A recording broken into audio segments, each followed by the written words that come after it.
Okay, but you need to fry this one. Like the picture. You see? It's color brown. Okay, now here. And what is this?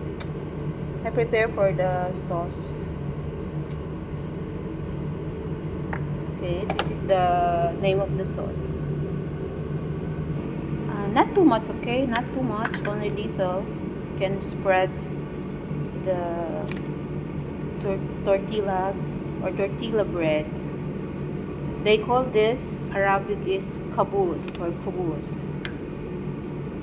Okay? Spread like this. O spread natin or para ano siya. Okay.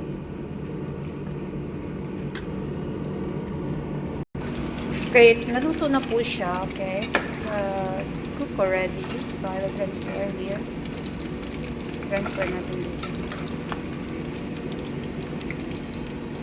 Tapos, ito na po siya. Isa-isahin natin. Isa-isahin natin. Okay. Like that.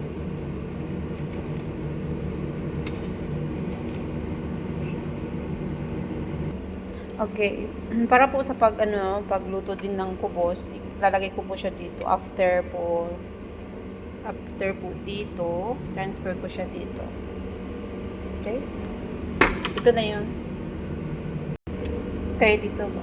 So, I will do like this. Fold natin.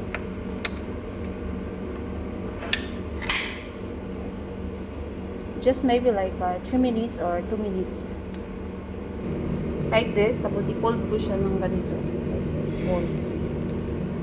Okay, gamit kayo ng gloves para iwasan contaminated. Okay? Just press hard like this. Tingnan na, check natin. Check natin kung luto. Okay, yan na po siya. Okay, done na po. Like this.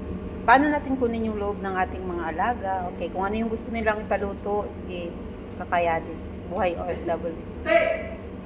Hey guys, this is the finished product that I made for today. Okay, ganito lang po siya.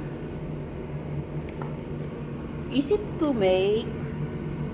And then the kids also enjoy their lunch. This is their lunch for today that I made. Thank you.